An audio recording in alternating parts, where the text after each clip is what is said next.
নমস্কার, শুভ সন্ধ্যা। দেখুন, আজকের বিষয়টা প্রধানত নেপালকে কেন্দ্র করে যে ঘটনা আমরা দেখছি এবং গত কয়েক বছর যাবত একদিকে শ্রীলঙ্কা, একদিকে নেপাল, একদিকে বাংলাদেশ, যে ঘটনাগুলো দেখছি, যেখানে মানুষ রাস্তায় নামছেন, রাস্তায় নেমে আন্দোলনের পথ বেছে নিচ্ছেন, কিন্তু সেই আন্দোলনটা কোথাও গিয়ে এমন উগ্রতার পর্যায়ে চলে যাচ্ছে যেটা কখনো হয়তো সভ্য সমাজের লক্ষণ থাকছে না, কিন্তু তার ফলাফল হচ্ছে সরকারের পতন। আজকে অর্জুনবাবু একটা কথা বলেছিলেন, যেটা নিয়ে আজকের মেনলি ডিবেটটা আর কি, যে বাংলাতেও নেপাল মডেল ফলো করতে হবে। খুব ভালো কথা। এই কথাটা উনি আজকে ওনার দল থেকে প্রথম বলেননি। যখন আরজিকর আন্দোলন চলছে তখন আরেকজন নেতা আছেন বিজেপির, যিনি সদ্য চুলটুল কামিয়ে প্রতিজ্ঞা করেছেন, নাম নিচ্ছি না, হঠাৎ একদিন আমি এবিপি আনন্দেরই বুমে দেখছি তাদের ছাত্র সমাজ না কাদের ডাকে আন্দোলন করছেন, করতে করতে বলছেন মমতা বন্দ্যোপাধ্যায়কে নবান্নের 14 তলা থেকে হেলিকপ্টার নিয়ে শেখ হাসিনার মতো পালিয়ে যেতে হবে। তাদেরই স্বপ্ন বহু পুরনো। আচ্ছা, ধরুন 21-এর ভোট 200 টার্গেট দিয়ে কেউ 77-এ আটকে গেছে, 24-এর ভোট 35-এর গল্প বলে কেউ 12-এ আটকে গেছে, যেই পরীক্ষায় বসছেন ম্যাক্সিমাম মার্কস পাচ্ছেন 34%, টার্গেট যা দিচ্ছেন তার 34% অ্যাচিভ করতে পারছেন। তারা ফ্রাস্ট্রেটেড হতে হতে তো এই পথে বেছে নেবেন, এই পথের কথাই বলবেন, এই পথেরই ওকালতি করবেন, কারণ তারা তো গণতান্ত্রিক পদ্ধতিতে সরাতে পারছেন না। আর অর্জুন দ্বারা তো এই পদ্ধতিতে ইন্টারেস্ট কেন আমি জানি না, আরো কিছু বোমগুলি বেশি বিক্রি হবে আমার আইডিয়া নেই, কেন অর্জুন দ্বারা তো ইন্টারেস্ট কেন এই পদ্ধতিতে? আমাকে একটা কথা বলুন আপনারা, এই যে কথাগুলো এনারা বলছেন, নিজেরা তো দেশে একটা সরকার চালাচ্ছেন, তারা কি নিজেরা একটা দেশের সরকারে থেকে চান যে তাদেরই দেশের কোনো একটা অঙ্গরাজ্য এই পলিসি ফলো করুক? কারণ এই পলিসি কোনো একটা স্টেট যদি ফলো করে বা ফলো করানোর চেষ্টা হয়, সেটা কিন্তু একটা রাজ্যে থেমে থাকবে না। আজকে অর্জুনবাবু অনেকগুলো কথা বলেছেন, বাংলায় চাকরি নেই, দুর্নীতি, স্বজন পোষণ, সন্ত্রাস, আইন শৃঙ্খলা ইত্যাদি অনেক কথা বলেছেন।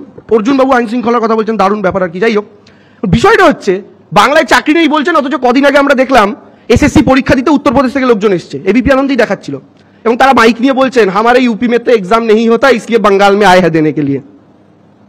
দেন অর্জুন দা ওনাকে বোম মেরে দিন দুটো, বলে দিচ্ছে তো কেন এসছে বাংলায়, কেন উত্তরপ্রদেশে চাকরি নেই? তো উত্তরপ্রদেশে হবে একটা আন্দোলন, যোগীর বুলডোজার নিয়ে, যোগী কি তারা করুক লোক? উনি আরো কথা বলেছেন সমস্ত ব্যাপার নিয়ে দুর্নীতি, বাংলায় নেপাল টেপাল সব জায়গায় যদি আপনি দেখেন বাংলা সবচেয়ে দুর্নীতিগ্রস্ত রাজ্য। তা অর্জুন দা আপনি বুঝলেন কবে এই কথাটা? 2022-এর মে মাসে যখন ক্যামাক স্ট্রিটে গিয়ে তৃণমূল জয়েন করলেন, তারপর আপনি ছাড়লেন কবে পার্টিটা? আপনি আমার সাথে একই স্টেজে বসেছিলেন, জনগর্জন সভা 10ই মার্চ 2024। আপনি ভেবেছিলেন ব্যারাকপুরে আপনার নামটা এই বোধহয় বললো, এই বোধহয় বললো, যেই বলেনি স্টেজ থেকে নেমে বিজেপি। 1900 তাই করেছিলেন। তো ওই 10ই মার্চ 2024 পর্যন্ত আপনি জানতেন না অভিযোগ আছে? এসএসসি শব্দটা শোনেননি? নারদা জানতেন না? সারদা জানতেন না? সব জানতেন। কিন্তু যে দল টিকিট দেবে আমি তার, আমার কোনো আদর্শ নেই, কোনো ভ্যালু নেই। তাই জন্য আমি এখানে দাঁড়িয়ে দাঁড়িয়ে উনি যখন বলছেন দুর্নীতি দুর্নীতি, আমার অবাক লাগছে শুনে। ইনি সেই দল করেন যে দলের নেতা এই মুহূর্তে তাকেও নেতৃত্ব পালন করতে হয় শুভেন্দু অধিকারীর। ভাবা যায়? নারদায় হাত পাকিয়ে যিনি বিখ্যাত হয়েছেন, না কুখ্যাত হয়েছেন, যাই বলুন না কেন, তিনি যার নেতা, তিনি দুর্নীতি নিয়ে কথা বলছেন। আরো কথা বলেছেন যে কিভাবে বাঁধ তৈরি হলো, বাঁধ তৈরি হলে নাকি সিএম প্রকাশ্যে বসে বলেন কি তোমরা বাঁধ তৈরি করছো, ভেঙে যাচ্ছে। আরে এটাই তো এই রাজ্যের মুখ্যমন্ত্রী মমতা বন্দ্যোপাধ্যায়, যিনি তার মন্ত্রী আধিকারিকদেরও ছাড়েন না, ক্যামেরার সামনে বলেন কি বাঁধ তৈরি করছো, ভেঙে পড়ছে। আর আরেকটা রাজ্য 3 মাস পরে নির্বাচন, বিহার, যে বিহারে প্রতি মাসে শুক্লপক্ষে একটা ব্রিজ ভাঙে, কৃষ্ণপক্ষে একটা ব্রিজ ভাঙে, প্রতি মাসে 2টো করে ব্রিজ ভাঙে। সেখানকার মুখ্যমন্ত্রীর বলার সাহস হয় না ক্যামেরার সামনে তোমরা কি ব্রিজ বানিয়েছো দেখো। এটা ডেমোক্রেসি। গুজরাটেও তাই, গুজরাটে তো 2টো বড় বড় ব্রিজ ভেঙেছে কয়েকদিনের মধ্যে, মোরবিতে আর কদিন আগে আরেকটা জায়গায়। এটা ডেমোক্রেসি। মমতা বন্দ্যোপাধ্যায় তার প্রশাসনিক মিটিংটাও ক্যামেরার সামনে করেন, টেলিভিশনে লাইভ দেখান, তাতে তার বিধায়কদের যদি বকতে হয় বকেন, সাংসদদের বকতে হয় বকেন, আধিকারিকদের বকতে হয় বকেন। তাই তো আপনি জানতে পেরেছেন এই কথাটা, নাহলে মমতা বন্দ্যোপাধ্যায় প্রকাশ্যে না বললে জানতে পারতেন। এটাই ডেমোক্রেসি। তারপর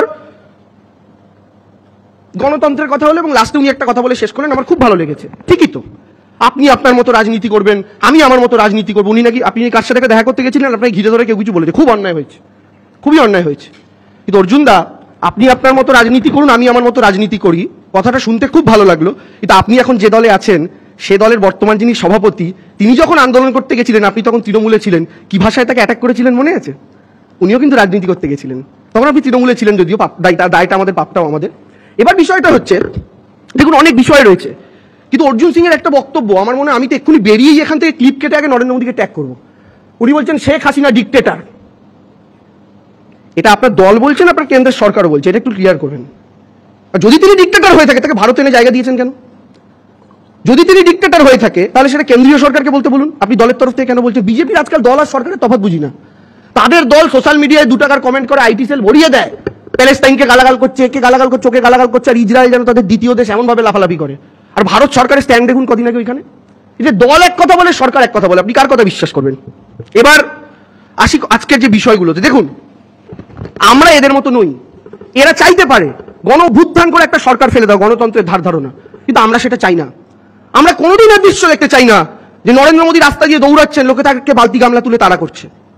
আমরা কোনোদিন এই দৃশ্য দেখতে চাই না যে অসিন্দা রাস্তা দিয়ে দৌড়াচ্ছেন, মানুষ তার টাকে টমেটো ছুঁড়ে মারছে, ডিম ছুঁড়ে মারছে, সেই ডিম ফেটে ওখানে অমলেট হয়ে যাচ্ছে। আমরা দেখতে চাই না। আমরা কোনোদিন এই দৃশ্য দেখতে চাই না শুভেন্দু অধিকারী রাস্তা দিয়ে দৌড়াচ্ছেন, শান্তিকুঞ্জের ভারিক থেকে বেরিয়ে অশান্তির তারা খাচ্ছেন, তাকে জনগণ তাড়া করছে এবং তিনি চিৎকার করে বলছেন don't touch my body, I am males, কিন্তু পাবলিক তার কথা শুনছে না। আমরা এই দৃশ্য দেখতে চাই না, সত্যিই চাই না, কারণ আমরা গণতন্ত্রের পক্ষে। আমরা ভারতবর্ষের প্রত্যেকটা সাধারণ মানুষ 400-র কথা বলা বিজেপিকে 240-এ নামিয়েছে। আগামী দিনে 240 থেকে আরো নিচে নামাতে পারে, এবং প্রচুর সরকার বিজেপির, সেই সরকারও তারা সরিয়েছে, আগামী দিনেও সরাবে। কিন্তু এভাবে নেপাল বাংলাদেশের কপি আমার ভারতবর্ষের মাটিতে হোক, এটা আমরা কেউ চাই না। আমরা বিরোধী দল হলেও চাই না। আমরা চাই গণতান্ত্রিক পদ্ধতিতে এটা হোক। আর যারা চাইছেন তারা একটা বাজে রোগকে ইনভাইট করছেন। কারণ আজকে আপনি বিরোধী আছেন বলে, আপনি একজন সরকারে আছেন, তার দিকে আঙুল দেখিয়ে বলছেন গণ অভ্যুত্থানের মাধ্যমে সরকার ফেলতে হবে। এটা ভেবে বলছেন না যে আপনারও সরকার আছে বা আপনারও কোনোদিন কোনো জায়গায় সরকার হতে পারে।